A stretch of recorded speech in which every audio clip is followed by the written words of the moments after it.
Beautiful morning on Chesapeake Bay. So you pull your pots up and they're empty. Commercial waterman C.J. Canby took his crabbing right by the Bay Bridge days after announcing a $1,000 reward to tens of thousands of followers on his FV Miss Paula Instagram page to help catch a crab thief. Well, it's happening again.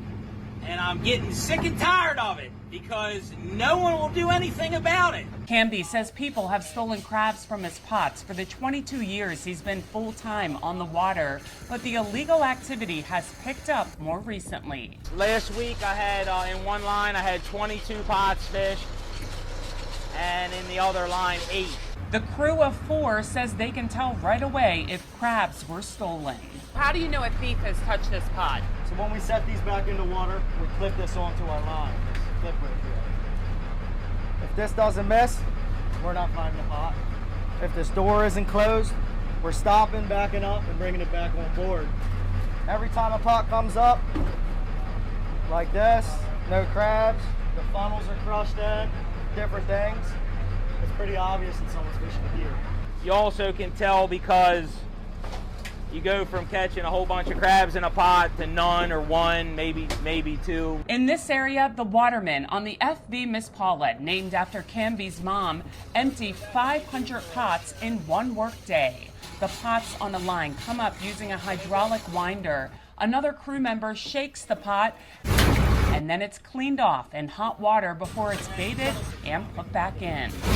So we've just picked up 25 pots and we got 19 more rows to go. It's hard work on the bay 5 days a week. The crabs are sorted and then sold to Angels in Overly. This is would be considered a jumbo. Canby says he has a good reason to offer $1,000 from his own profit to help catch the thief. They have cost me well over $1,000 in crabs over the years. And if it keeps going, I figure if I can spend $1,000, it'll save me money in the long run.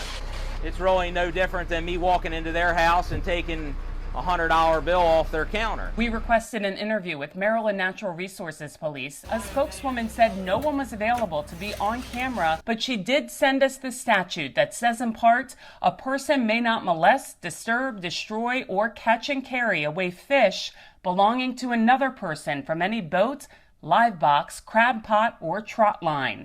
Canby says he has been in touch with NRP. NRP's reached out to me, gathering information, what's been going on, people stealing the crabs. We're trying to come up with a plan on what to do next. He says he's often hit on weekends or holidays. In this case, the pots are being left behind, but the crabs are gone, which can mean jail time. I don't think it's another crabber. I really don't. I think it's just somebody who doesn't want to pay for crabs or doesn't want to catch them themselves. The crew is putting zip ties on the pots to help slow down the thief. If you're eating my crabs for free, shame on you. If you have information on who is stealing the crabs, Canby says he will keep the tipster anonymous. For Chesapeake Bay Media's Bay Bulletin, I'm Cheryl Costello.